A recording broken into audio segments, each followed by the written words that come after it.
Jerusalén, una ciudad que no se parece a ninguna otra sobre la faz de la tierra. Mientras estaba en el Monte de los Olivos, mirando la ciudad vieja extenderse ante mí, sentí el peso de miles de años de historia religiosa concentrados en un solo lugar. Este no es simplemente un rincón del mundo.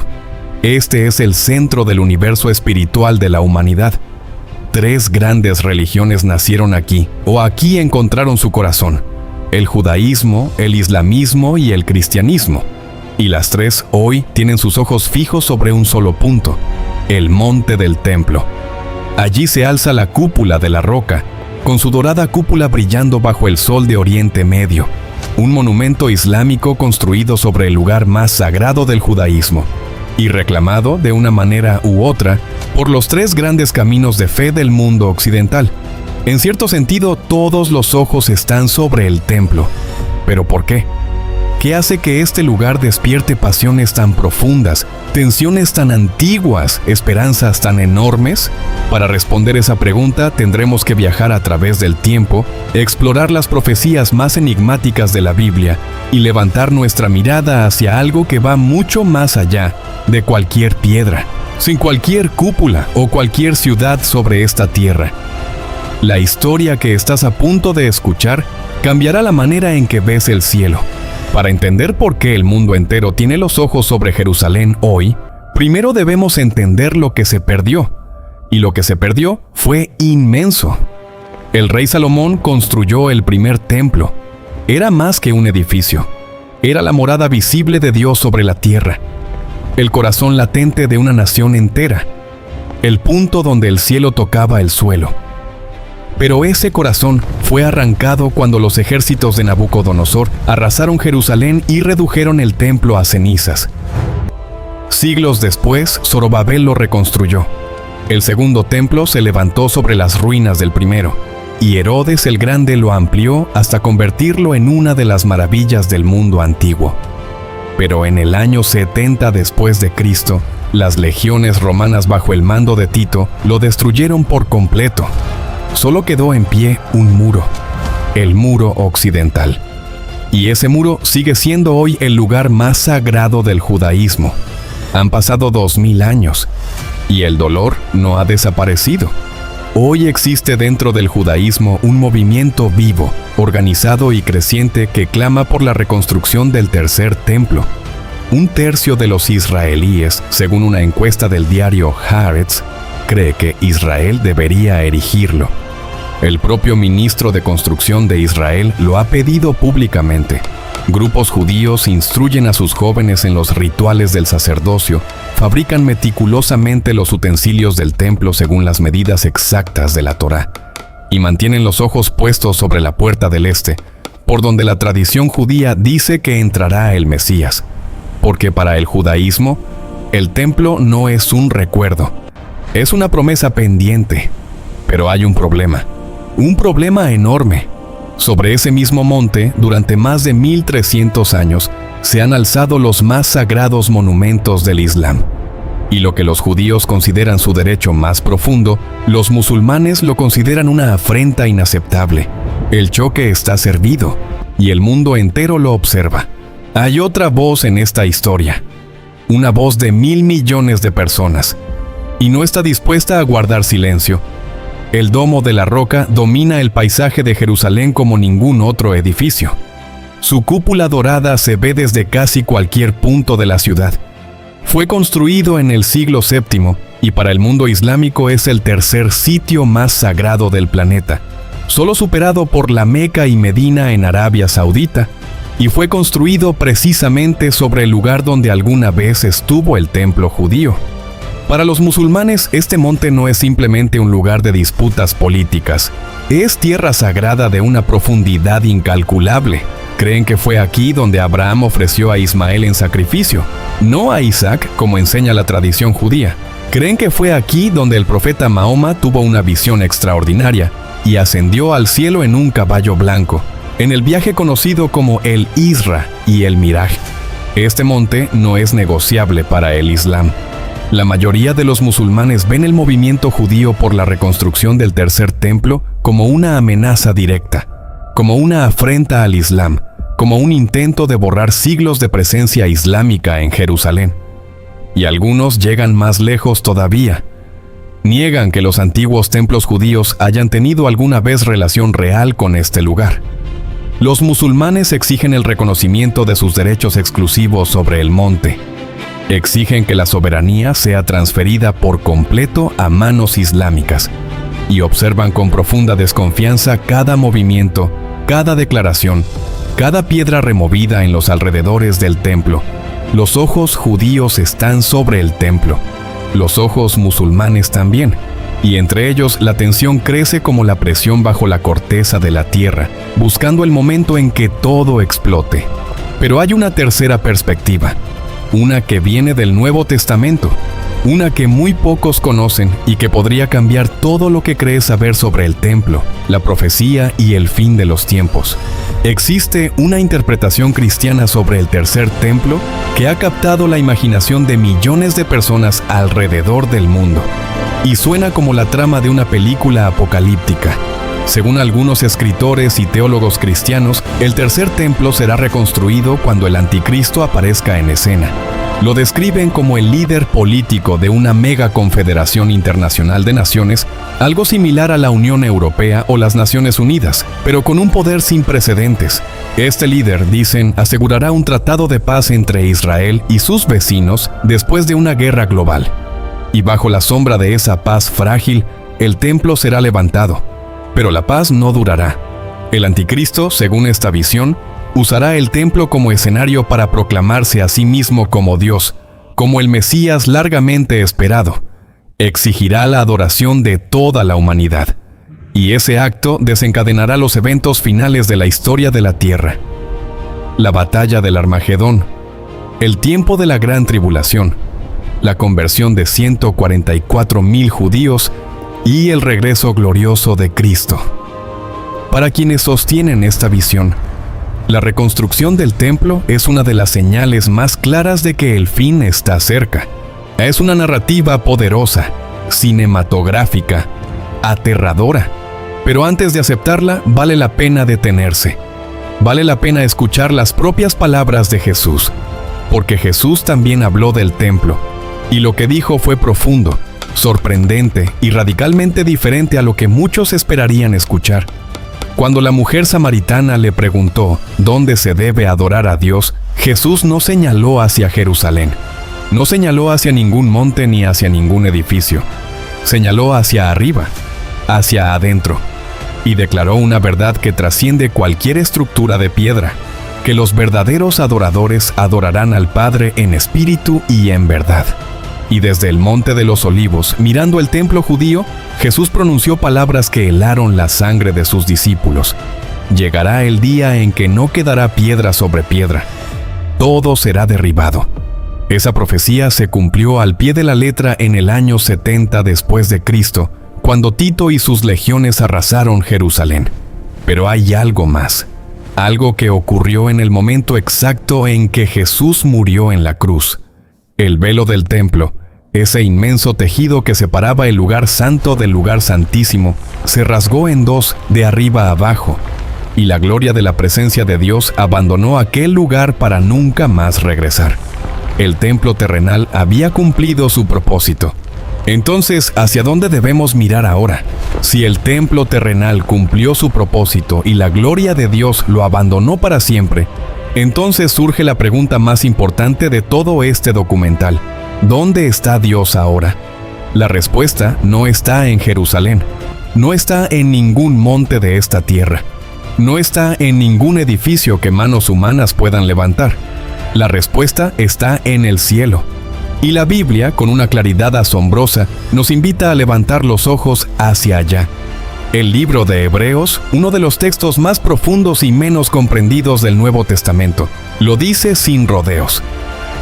Tenemos un sumo sacerdote, el más grande que haya existido jamás, que no ministra en un templo construido por hombres. Ministra en el verdadero santuario, en el tabernáculo levantado por el Señor mismo, sentado a la derecha del trono de la majestad en el cielo. Ese sumo sacerdote es Jesús. Y su ministerio no terminó en la cruz. La cruz fue el sacrificio. Pero después de la cruz vino algo más. Jesús ascendió al cielo y comenzó a ejercer el ministerio más poderoso, más misericordioso y más transformador que el universo haya conocido jamás. El ministerio de un sumo sacerdote celestial que intercede por cada ser humano que se acerca a Dios.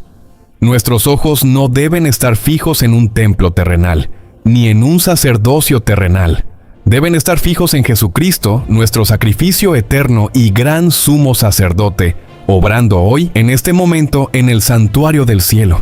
Y esto no es teología abstracta, no es doctrina fría para debates académicos. Esto es la diferencia entre vivir aplastado por la culpa o caminar en la libertad del perdón, entre estar paralizado por el miedo al futuro o descansar en las promesas de Dios, entre mirar al horizonte con desesperación o mirarlo con esperanza. El templo que importa no está en Jerusalén, está en el cielo, y sus puertas están abiertas para ti ahora mismo. El libro de Hebreos tiene una palabra clave, una sola palabra que resume todo lo que Jesús hace por nosotros desde el santuario celestial. Esa palabra es acceso, no distancia, no barrera, no lista de requisitos imposibles. Acceso. Entrada directa, inmediata, completa. Como si las puertas del cielo se abrieran de par en par cada vez que un corazón humano las llama. Y ese acceso tiene 4 dimensiones que vale la pena explorar una por una, porque cada una de ellas tiene el poder de cambiar la manera en que vives cada día. La primera es el acceso a su perdón. Un perdón que no es parcial, ni provisional, ni condicional. Hebreos lo dice con una frase que debería sacudirnos. Jesús puede salvar por completo, hasta lo sumo, a todos los que por medio de Él se acercan a Dios. Hasta lo sumo. Eso significa lo más grande, lo más alto, lo máximo. No hay pecado demasiado oscuro, no hay historia demasiado rota, no hay pasado demasiado pesado que quede fuera del alcance de ese perdón. La segunda es el acceso a su poder. En el santuario celestial no solo encontramos perdón para el pasado, encontramos poder para el presente. Jesús no solo borra lo que fuimos, nos capacita para hacer lo que no podríamos ser solos. Su sacerdocio es imperecedero, eterno, sin interrupciones, y su intercesión por nosotros nunca cesa. La tercera es el acceso a su presencia. En el antiguo Israel, entrar a la presencia de Dios era impensable para cualquier persona común. Solo el sumo sacerdote podía hacerlo, una vez al año en el día de la expiación, temblando ante la gloria de Dios detrás del velo. Pero hoy, tú y yo, por fe, podemos entrar directamente a esa presencia, sin intermediarios, sin esperas, sin velo que nos separe. Y la cuarta es el acceso a sus promesas eternas. Promesas que no caducan con los gobiernos ni se derrumban con las economías. Promesas que han sostenido a hombres y mujeres a través de guerras, persecuciones, hambres y pérdidas. Promesas que son ancla del alma, firme y segura, que penetra hasta detrás de la cortina del santuario celestial. 4 accesos. 4 regalos inmensos. Todos disponibles ahora mismo, no porque los hayamos merecido, sino porque Jesús los ganó por nosotros. Pero para entender la profundidad de lo que Jesús hace en el santuario celestial, necesitamos comprender algo más, algo que muchos creyentes nunca han explorado a fondo.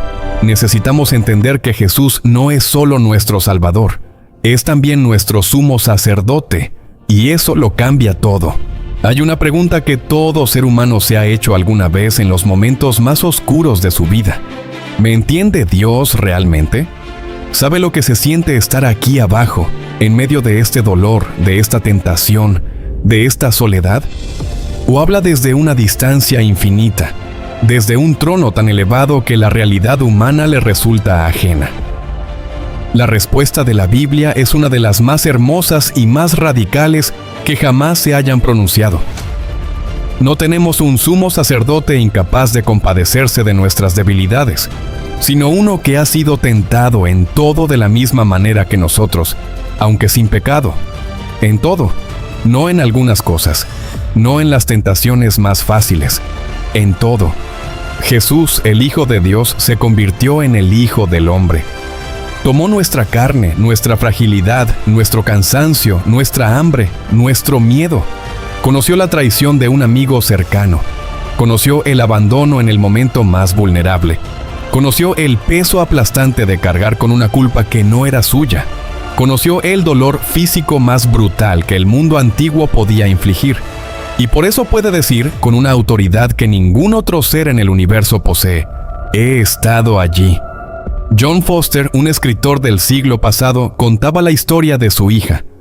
Un día volvió a casa y la encontró sentada frente a la radio, llorando desconsoladamente. Un boletín de noticias acababa de anunciar que los tanques japoneses habían entrado en Cantón, China. A la mayoría de las personas esa noticia les resultaba distante, casi irrelevante, pero la hija de Foster había nacido en Cantón, había crecido allí, sus amigos vivían allí.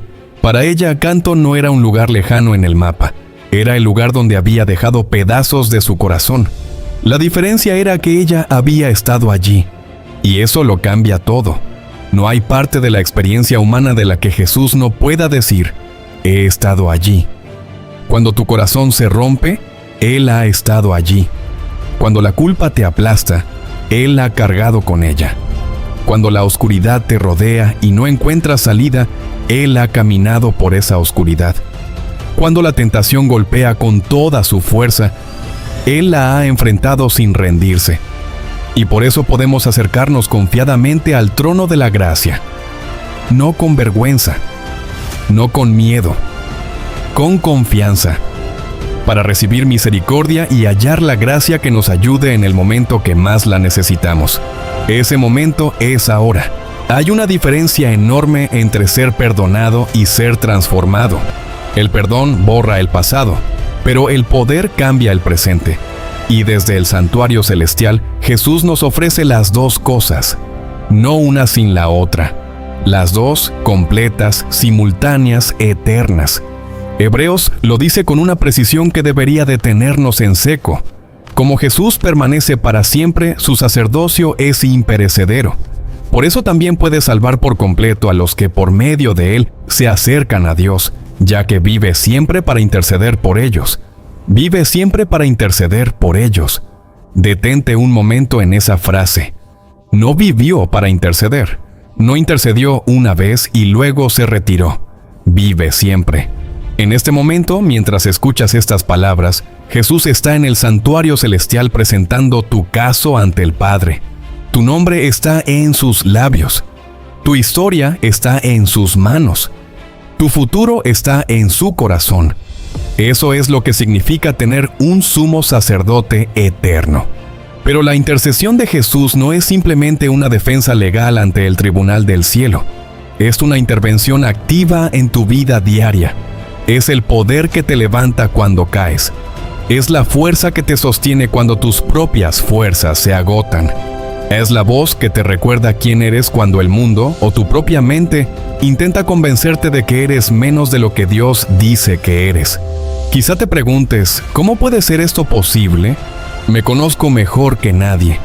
Conozco mis debilidades, mis fallas repetidas, los pecados que nadie más ve, pero que yo cargo en silencio. ¿Puede Jesús salvarme por completo a mí? La pregunta no es si tus pecados son demasiado grandes. La pregunta es si estás mirando a ti mismo o al Cristo del santuario celestial, porque su poder no depende de tu historial, depende de su eternidad. La intercesión de Jesús en el santuario celestial tiene el poder de salvar hasta lo sumo a todos los que abren su corazón para recibir las bendiciones de su gracia. Todos, sin excepciones. Sin casos demasiado difíciles, sin historias demasiado complicadas, y aún no ha terminado. Su ministerio en el santuario celestial continúa.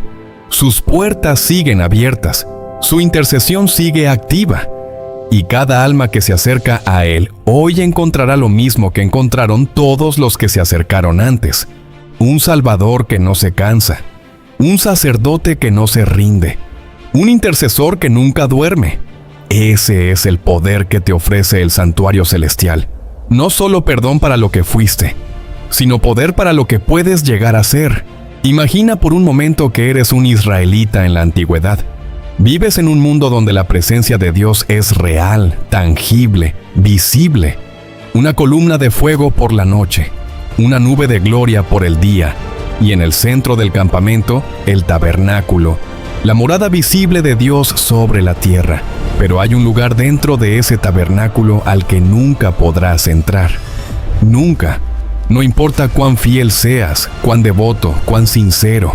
Hay un velo grueso, imponente, que separa el lugar santo del lugar santísimo. Y detrás de ese velo habita la gloria de Dios, la Shekinah, la presencia más pura y más poderosa del universo.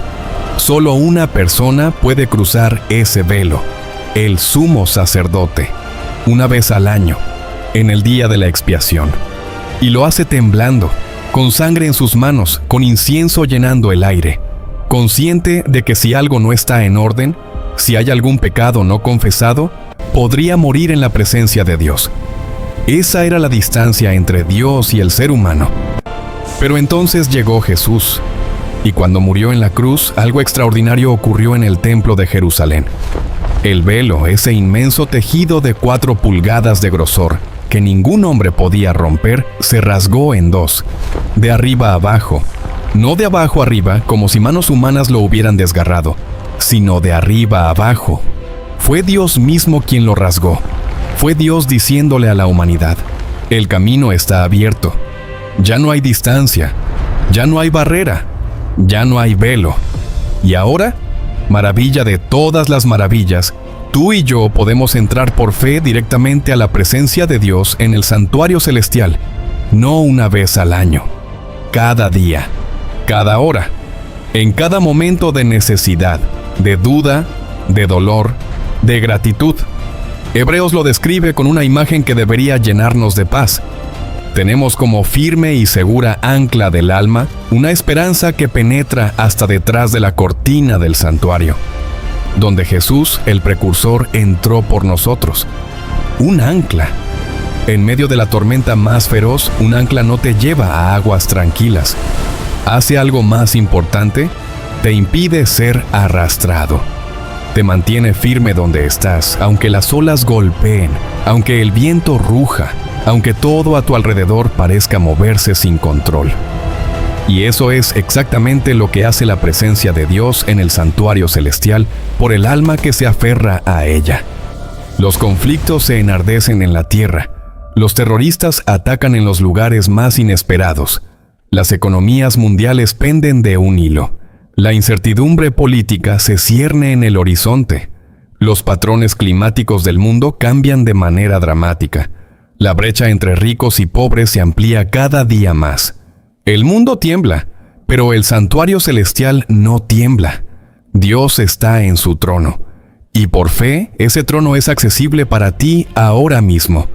Allí el corazón encuentra descanso. Allí el alma encuentra paz. Allí la esperanza no se apaga, porque está anclada en algo que ninguna tormenta de esta tierra puede destruir. Fija tus ojos en Jesús, el iniciador y perfeccionador de tu fe, y entra por fe en la misma presencia de Dios. Hay una pregunta que tarde o temprano todo ser humano se hace. ¿Puedo confiar en algo en este mundo? ¿Hay algo que no cambie, que no desaparezca, que no traicione, que no se derrumbe con el paso del tiempo? La respuesta de la Biblia es un sí rotundo, absoluto, sin condiciones. Las promesas de Dios nunca fallan. Hebreos capítulo 11 nos lleva a un recorrido extraordinario a través de la historia. Es conocido como el gran capítulo de la fe. Y lo que encontramos allí no son superhéroes espirituales que vivieron vidas perfectas en tiempos fáciles. Son hombres y mujeres de carne y hueso que enfrentaron conflictos devastadores, desafíos imposibles, guerras brutales, persecución implacable y pérdidas desgarradoras. Y sin embargo se aferraron a las promesas de Dios cuando todo a su alrededor les decía que soltaran, cuando la evidencia visible contradecía cada palabra que Dios había pronunciado, cuando el tiempo pasaba y el cumplimiento no llegaba, cuando el sufrimiento era tan profundo que cualquier persona razonable habría concluido que Dios había olvidado su palabra. y aún así no soltaron. La Escritura dice algo sobre ellos que debería detenernos completamente. Todos ellos vivieron por la fe y murieron sin haber recibido las cosas prometidas, pero las reconocieron a lo lejos y confesaron que eran extranjeros y peregrinos en esta tierra. Extranjeros y peregrinos. Sus corazones anhelaban un hogar que esta tierra no podía darles. Comprendieron algo que muy pocos comprenden, que este mundo, con toda su belleza y todo su dolor, no es el destino final, es el camino. Y al final del camino, Dios había preparado algo que ningún ojo ha visto, ningún oído ha escuchado y ninguna mente humana ha podido imaginar completamente. Una ciudad, un hogar, una eternidad. Y ese mismo Dios que les hizo promesas a ellos, te las hace a ti hoy. No son promesas vacías pronunciadas en un momento de emoción religiosa. Son promesas confirmadas con un juramento. Son dos realidades inmutables, dice Hebreos, en las cuales es imposible que Dios mienta. Imposible.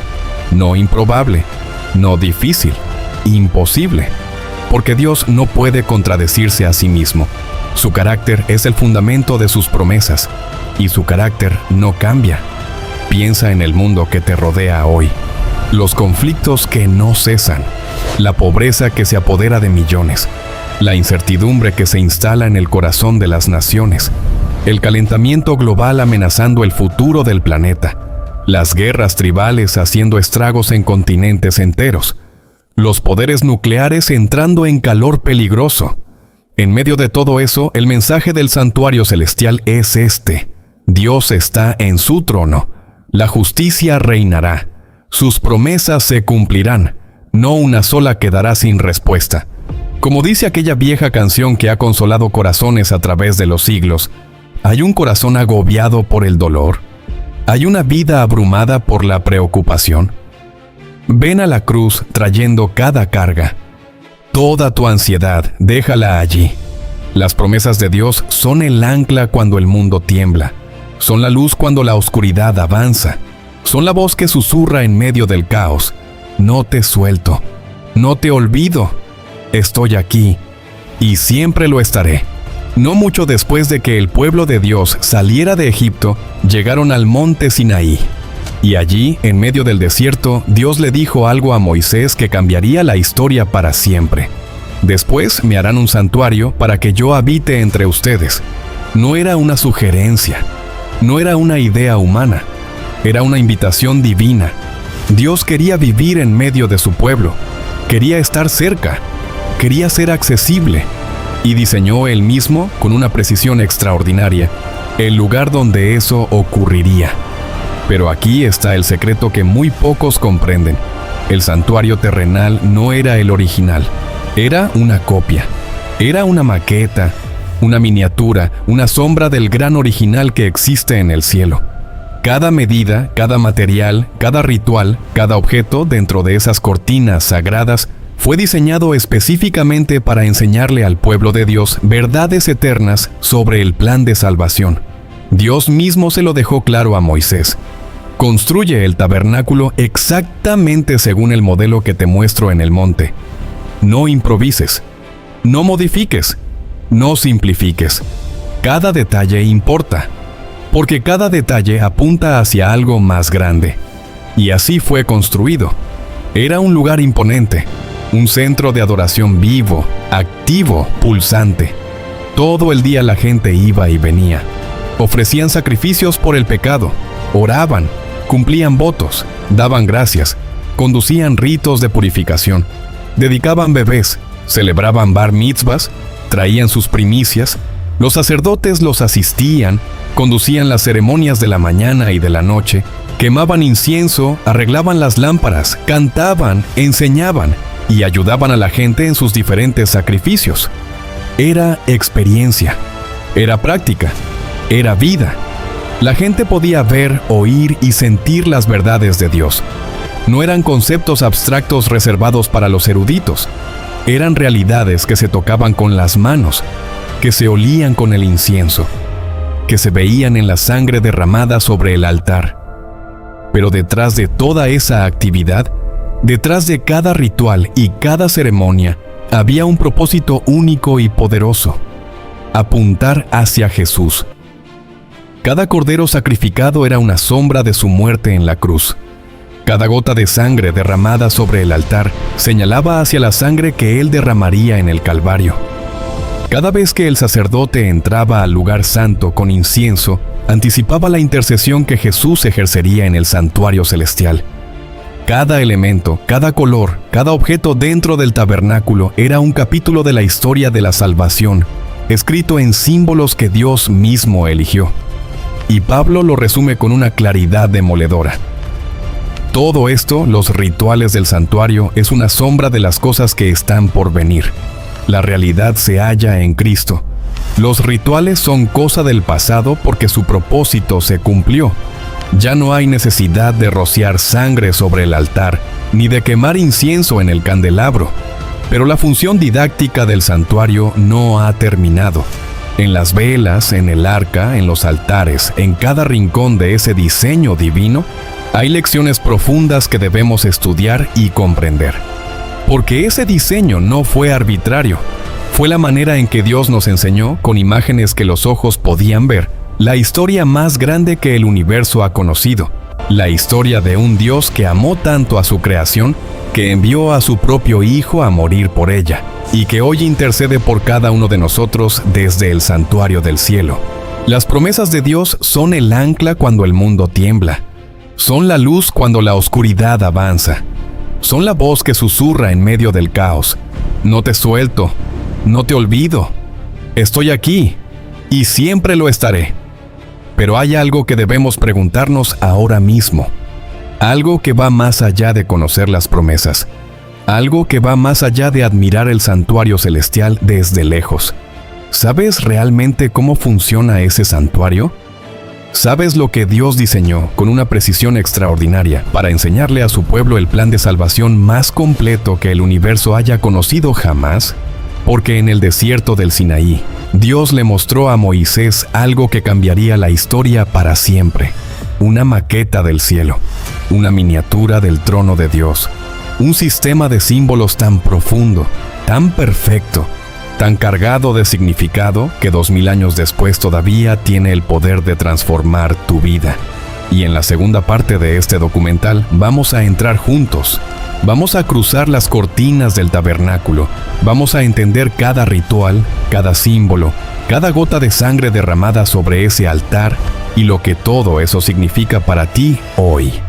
Vamos a explorar el día más solemne del calendario hebreo.